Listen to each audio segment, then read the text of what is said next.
Maniniwala ka ba na ang basurang ito galing sa ating mga dahon ng mga puno ay magiging kapaki-pakinabang sa ating bakuran? Lahat po ng basura dito sa aming bakuran ay sobrang kapaki-pakinabang, at ito nga po ang naging result dahil napapakinabangan po natin ang mga basura. Ang lalaki po ng atin pong mga halaman katulad ng papaya na ito. Ito po yung mga dwarf papaya talaga, pero kung titingnan mo parang hindi siya dwarf kasi nga po ay katatangkad at ang lalaki ng mga puno.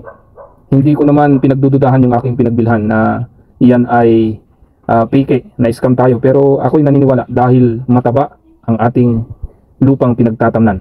At halika, tuklasin po natin ang dahilan kung bakit magaganda ang ating mga halaman mula sa mga basurang ating pinakikinabangan. Magandang araw po mga kasabwat.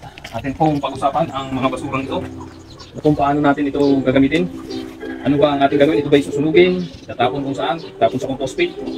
Ito po ay mula nung tayo po ay nag-garden ay sobrang kapaki-pakinabang na po. Lahat po ng dahon na lalaglag mula sa ilalim ng mga puno natin dito ay ginagawa natin kapaki-pakinabang. At gusto ko pong ipakita sa inyo kung ano ang ating gagawin dito at paano ito mapapakinabangan ng lubos. May iba't ibang paraan po natin pinapakinabangan ang dahon, at nais ko pong ibigay ang tatlong paraan na ginagawa natin. Una, isang paraan natin ay ang siyempre pagwalis nito, pag-ipon, at atin pong inilalagay sa mga puno ng halaman. Ilalagay po natin yan. Yan, ganyan. Okay. Yan. At hindi lamang dahon ang inilalagay natin sa mga puno ng mga halaman natin, katulad ng mga balat ng saging, mga balat ng itlog at iba pa ay atin pong inilalagay dito. At lahat ng nabubulok ay pwede natin ilagay sa puno. At kita naman natin ang result. Ang atin pong mga halaman ay malalaki ang puno, magigreen ang dahon, at marami pong bunga na hitik. At talaga namang sobrang kapakinabang po ang atin pong mga basura. Ayan po. Naikalat na po natin ang mga dahon.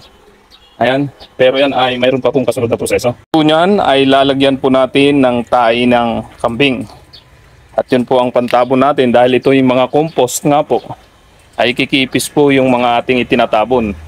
Kaya tuwing kikipis po yan ay tatabunan ulit natin ng tahi ng kambing, mga ipa. At kung ano-ano pa para sigurado yun ating pong mga tanim dito na katulad nitong okra, sitaw, luya mula dito sa flower box na ito ay matataba. At sobra pong kapaki-pakinabang sa ating ginagawang ito ay nakikita ko po yung pakinabang ng atin pong ginagawa mula nung ganito yung atin pong diskarte sa ating gulayan. Kaya nga po napakaganda ng ating backyard garden dahil lahat po ng mga basura ay napakinabangan po natin. Hindi po natin yan sinusunog. Atin na lang pong tatabunan, katulad na rin. Yan. Kailangan lang talaga ng diskarte. Yung mga basura ay talagang gawin nating kapaki-pakinabang. Yan, katulad ng mga tahi ng kambing, mga tahi ng mga kalabaw, ipot ng manok, ipot ng pato, ay atin po talagang iniipon yan. Inilalagay natin sa sako, at kapag kailangan na natin ay atin pong inilalagay nga dito sa ating halaman. At always ready po tayo dyan. Dahil anytime nakikipis po ay lalagyan po natin agad. Ayan, tingnan po ninyo. Ayan, natabunan na po yan. Ayan, tatabunan pa po natin yan, kulang pa po. Kaya kukuha pa rin po ako ng tahi ng kambing. Kaya kanya-kanyang paraan po yan, pero ito po yung nakita kong napakagandang paraan para mapakinabangan natin ang mga basura, ng mga nalalaglag na mga dahon at ano-ano pa, mga balat ng saging, ay atin pong napapakinabang. Atin pong itutuloy.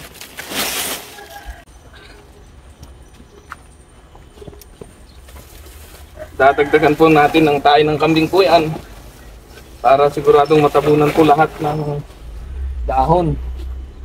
Yan. Para walang ikakalat na makikita dyan, walang kalat. Yan. Pero diskarte lamang po yan. Bukod dun, lalaki po ang ating mga luya dito, mga okra, dahil matabang nga po ang lupa na kanilang kinakain. Hindi na po natin kailangan mag-abuno dahil abuno na po agad yung ating mga nilalagay na yan. Mga compost po yan. Madubulok po yan, lagi po kasing madidiligan ay makukompos na po yan. At atin na pong didiligan yan. Yan. Yan. Simpleng paraan po siya, pero napaka-effective po yan. Kaya pansinin po nyo, may sitaw po tayo dito. Yan, katulad yan, may bunga pang sitaw dyan, may luya, at mayroon pa pong okra. Dahil mataba yung lupa, ito lang kapaki-pakinabang nga po yan. At mula nung itinanim natin, ay ganyan po ang ilalim po yan. Nung itinanim po natin, ay mix po yan ng mga ipa, sunog na ipa, kain ng kambing, matabang lupa galing sa basurahan, compost na galing din sa basurahan. At simula nung tumubo na po, ang ating pong mga halaman dito ay mataba na po. At syempre, ikipis po yan. Ikipis at ikipis po yan, katulad po dito. Pero habang kumikipis, ay patagtag naman po tayo ng paragdag ng mga basura. At syempre, araw-araw naman, mayroon talagang basura na tayo ay may ipot galing sa kusina natin. Opo. Yung mga pinagkabalatan. At syempre, atin ding minimaintain ang malinis na paligid nga lagi. Kaya yung pagwawalis at pag-iipon ng mga basura ay ginagawa po natin yan. Nilalagay po natin sa may puno ng ating mga halaman. At yan ay tunay na kapaki-pakinabang na kakalinis ka na ng iyong bakuran, napapakinabangan mo pa yung nililinis mo. Hindi katulad pag wala kang gulay at mga prutas na yung bakuran, ay linis ka lang ng linis pero hindi mo masyadong napapakinabangan yung paglinis. Pag naman syempre malinis, pero dito nakakalinis na tayo, mayroon pa tayong inspirasyon pag nakikita natin yung mga bunga ng ating mga halaman at pagkatapos na kakain natin, na ulam natin. Katulad dito, ilalim ito ng bayabas, may bayabas na nakakain, mayroon ding mga namumulaklak na ng mga patula, upo, kalabasa, at namumunga na po yung ating mga okra, sitaw at iba pa. Kaya po kapaki-pakinabang po kahit yung ating kalamansi sa bandaron ay tunay na kapaki-pakinabang. Kaya't wala po tayong dahilan para tayo magpabaya sa ating bakuran. At hindi po sayang ang mga inaakala na nating walang kwenta katulad ng mga basura. Ito po ay talagang napakalaking pakinabang sa aming bakuran. Parang gustong-gusto kong makakita ng basura at maipon agad. Dahil yan po ay kailangan ng ating mga halaman. Katulad yan, kung wala pong mga basura yan ay medyo kipis po yan. Pero dahil may mga dahon yan sa ilalim at mga tayo ng kambing ay mataas na po yung lupa. At makikita nyo po ay sobrang ang ganda po ng resulta niyan. At yung mga gulay natin ay nakakatuwang tingnan. Basta't lagi nating tatandaan sa paggagarden po ay kinakailangan natin laging mag-innovate. At mahalaga po dito yung pagpaplano at pagsasagawa agad ng ating plano. At syempre, bawal dito yung kulang sa kasipagan. Ibig sabihin talagang magsisipag po tayong magdilig, mag-cultivate, maghanap ng paraan para yung ating mga gulay at mga prutas ay lalong gaganda. Dahil kapag ito'y pinabayaan natin, kahit mga 3 araw lang sigurado ito'y magkakamatayan. Dahil lalo ngayon at sobrang tag-init ay kinakailangan natin na sipagan na magdilig, sipagang mag-cultivate. Yung mga paraan na makatutulong sa ating mga halaman ay lalo nating pagbuti na tiyak. Ibabalik din nila sa atin yung sobrang blessing katulad ng kanilang mga bunga, mga bulaklak, mga laman, kung luya, ay tunay na ito'y magbibigay din ng ginhawa sa ating buhay. Ito po ang isa nating paraan. Ayan. Ito po ay binababad nga natin yung mga basura. Iba't ibang basura po yan. At atin pong kukunin na yung atin pong mga basura na atin pong ibinabad. Ayan, katulad po yan. Ilalagay na natin sa isang timba at atin pong gagamitin ito. Itong pinagbabara na ito, maganda po itong pandilig. Gawa ng ito po ay mataba. Yung sustansya po, katulad itong saging, may potassium po yan, ay kakainin po yan ng atin pong halaman. Ayan, ganyan na ganyan po. Ay, ito po ang atin pong sistema. Kaya kung tingnan nyo po yung mga dahon ng atin pong mga gabi ay sadyang malalaki po. At maging mga bunga ng atin pong mga halaman ay malalaki at titik. Kahit ngayon po ay tagaraw. Dahil subuko na po ito. Mula tayo nag-garden at sa atin pong pagre-research sa kaalamang ipinagkaloob ng Panginoon ay ganyan nga po. At atin pong ilalagay itong ilalagay po natin yung basura dito sa mga ilalim po ng mga halaman. Ganyan na ganyan po yung atin pong ginagawa para sigurado na mapakinabangan po sa pinandilig na natin yung tubig niya ay papakinabangan pa ng atin pong garden. Yan. Kaya sigurado po na mataba ang ating lupa. Then pong kukunin ang mga basura.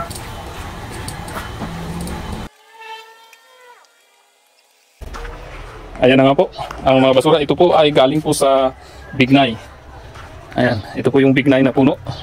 Pinutol po natin para mayroon pong init na makukuha itong ating mga halaman dito sa ilalim. Dahil kapag walang init ay wala rin, hindi mamumunga. Kaya ating pinutol, pero ibinabad muna sa may tumbler para mapakinabangan siya. Tapos ilalagay na natin ngayon dyan. Atin na pong tatabunan. Kain ang kami ito. Yan.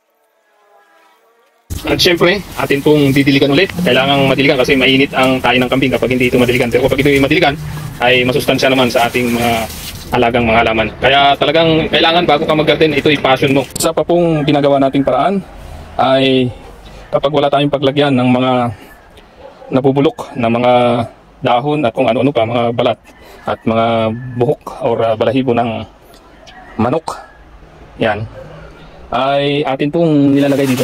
Yan. Yan. Sa ating composting area. Ito po ay simentado. Actually, ito ay gagawin sana naming fish pond, pero naisip ko, mahirap naman, maliit lang. Ay ginawa na natin siyang composting area. At sobrang kapakipakinabang na po dahil marami na po tayong nakumpos dito. At yung ating nakukumpos katulad niyan ay nilalagay din natin dito. Ayan, pagka yan ay medyo pabulok na o kahit hindi nga, kung talagang medyo kapis na dito at wala tayong basura, ay inilalagay na natin dito sa mga ilalim ng mga ating halaman. At yung ay tunay na naging kapakipakinabang. At isa nga sa option natin na pantabon ay itong mga ipa at mga dumi dito ng pato, itik at ganoon din sa ating manukan. Kaya sobrang kapakipakinabang dahil ang purpose nito kaya mayroong ipa dito para hindi mangamoy yung ating mga pato dahil mangangamoy ang kanilang ipot kung walang mga ipa.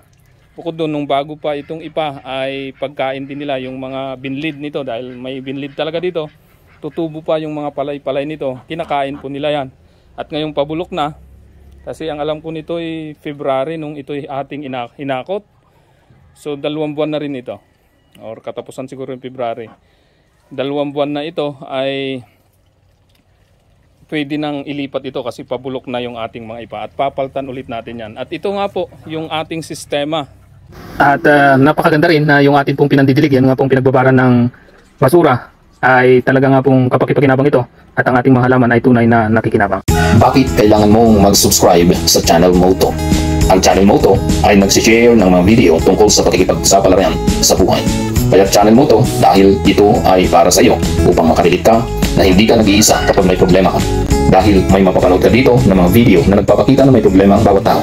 Pero pwede natin gawin itong stepping stone para magtagumpay.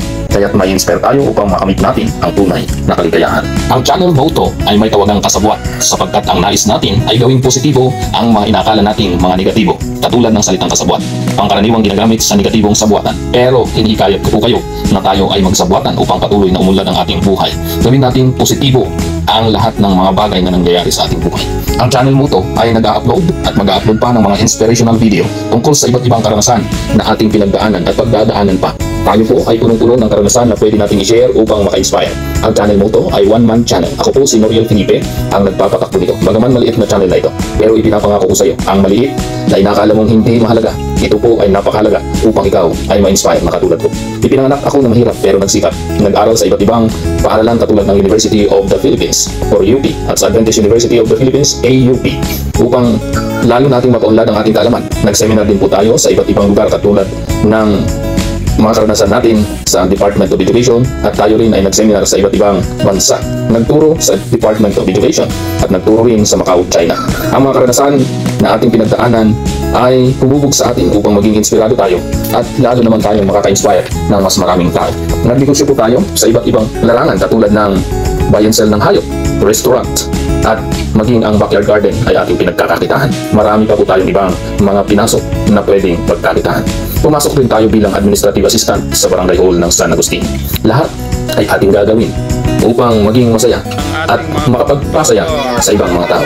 Nais ko pong i-share sa inyo ang mahalagang pangyayari na pwede tayong makarelate. Kaya't kasabwat, ano pa ang hinihintay mo? Please subscribe. Sikapin nating magkipagsabuatan sa iba't ibang subscriber at viewer ng channel Moto upang lahat tayo ay sabay-sabay na umasenso.